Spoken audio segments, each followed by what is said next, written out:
Hello and welcome to the Columbia Daily Tribune's Courtside View webcast. This is Tribune sports editor Joe Waljasper along with Tribune basketball beat writer Steve Walentic.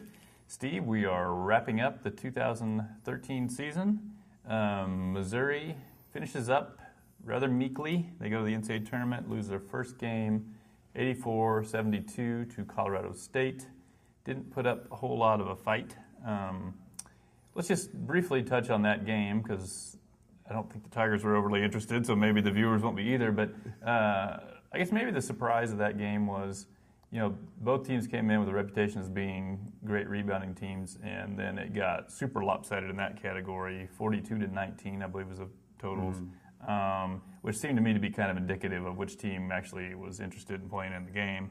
Just your thoughts on the game, and maybe in particular what we saw in terms of that differential. Yeah, I mean, if you listen to Missouri players talk before and after the game, rebounding is effort, and Missouri just didn't give the same effort that Colorado State did throughout that game. You look at what Colton Iverson did. He's in foul trouble most of the game, only plays 23 minutes. He gets 13 rebounds. Alex Oriaki plays over 30 minutes, gets 2. And, not to pick on Alex, because I thought he gave one of the better efforts of anybody in a gold uniform that night, but all around, guys weren't getting it done. They didn't seem interested. They fell behind early and never got within 4 the last 36 and a half minutes. I was really surprised, given, it's the NCAA tournament. Frank Haith will tell you there aren't that many teams who get there. I was really surprised how little they seem to want to be there. There's a kind of interesting development in the beginning of the game. Just a couple of possessions in, Frank Haith pulls Keon Bell out. We were sitting right by their bench and could kind of hear him say, you're not playing hard. Put him back in one more time, and wasn't real satisfied with it. Doesn't play him the entire second half when, there was early in the second half they got within 6 points. I mean, it was still a competitive game, at least early on there. Just what did you make of that whole situation? I was surprised. I mean, and I still don't understand it. And, I've been asked a couple of times what was really happening there. And if there was some other thing, I'm really not aware of it, other than Frank Haith didn't like his effort. But, there were all kinds of guys who seemed like they weren't playing hard and who were getting beat left and right on the defensive end. I thought a lot of guys struggled in that area. Colorado State's not a great offensive team. They're a decent offensive team, but for them to score 80 points when they're averaging about 73, for them to shoot 50% from three-point range and 49% from the field, there were a lot of breakdowns all over the place. Bell was allegedly your best perimeter. Probably not even allegedly. I mean, when you look at what Phil Pressey and Jabari Brown do on defense, it's kind of whoever they're guarding, it's kind of a layup line. To have your best defender sitting by you on the bench, he must have been pretty convinced that Keon just didn't care much that night to not play him in that game. Because you look at the point guard, Dorian Green for Colorado State, he had basically a career night, 26 points, and was just getting to the lane whenever he felt like it. Yeah, I mean, kid from Lawrence, Kansas, and Missouri just couldn't guard him. He had a season high that night, 26 points, and as you said, he got wherever he wanted, whenever he wanted, got all kinds of open looks from the three-point line.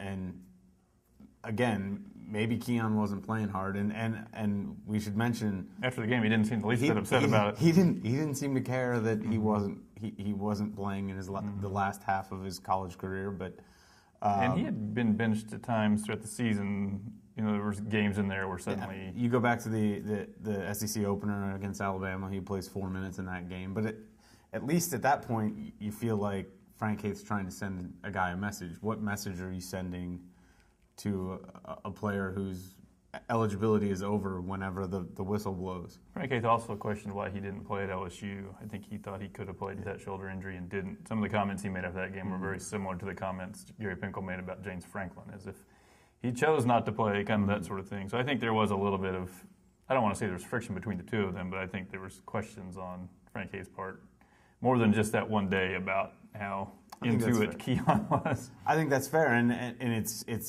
strange because while that's true, I think if you look, there was about a month stretch in the middle of the SEC season where he was their best player, and for them to be as good as they could be, they needed him on the floor and engaged.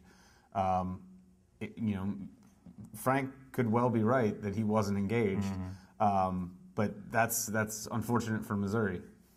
There were a lot of strange things about this team this season. I know after the game, Frank Haithman and some of us were kind of given the what went wrong here questions. He got a little combative and said, "I think you missed the boat here. I think we had a good season. We made the NCAA tournament. If it looked like we ended on a bad note, it was because we were playing tougher teams." Just your take on, how do we qualify this season? What would you take away from it? Well, it certainly wasn't a complete disaster. You won 23 games. You did go to the NCAA tournament for a fifth straight year. It just really had the feel of not as good as it could have been. They lose 3 of their last 4. They didn't really beat a competent team outside of Mizzou Arena or since December 22nd against Illinois.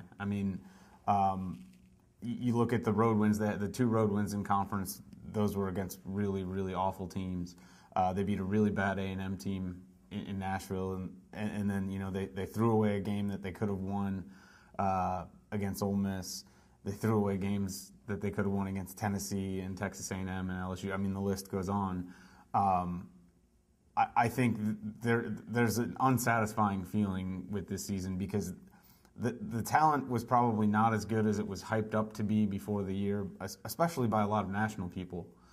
But I also feel like they didn't put it together as much as they could have, given just the sheer size and athleticism that this team had that a lot of other teams don't. It's always interesting when you're judging coaches. I think a lot of times people judge it by what did you get out of the guys you started with. I would say to begin to judge the job Frank Haith did this year, you would have to say he did a pretty good job of putting a competent Division I team on the court, considering he inherited a weird roster where it was going to completely turn over. And so he had to scramble and find a bunch of transfers. He didn't have to, but if he didn't want to kind of write this year off as a loss, he was going to have to do that. And so big kudos for finding these guys and getting them to come here. Alex Oriaki, that was kind of, I think Phil Presley probably did the recruiting on that, but the rest of the guys were Frank Haith's doing.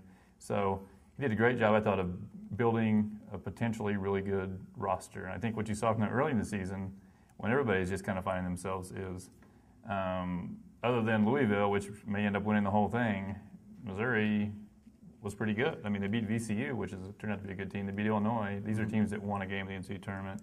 They beat a pretty good Bucknell team. You took UCLA to overtime on the road. They were pretty good. I just didn't see a team that got any better, which was the problem, which is an indictment of coaching. And I saw a team that probably had a lot of interesting pieces, good guys who would have been good role players who never seemed to be, either didn't understand what their roles were or were unwilling to accept them. I think as the year evolved, what you saw was you had what Missouri almost never has, which is a big man who was kind of a dominant inside player, and Alex Oriaki. I think in the beginning he didn't even realize that's what he was, but he became that late in the year, and just almost refused to acknowledge that and just throw him the ball and let him A, score, or B, get fouled. By the end of the year, he just wasn't missing. But you still had the guys on the perimeter just thinking, no, what we really need to do here is for me to jack up more threes, even though I'm not a very good three-point shooter.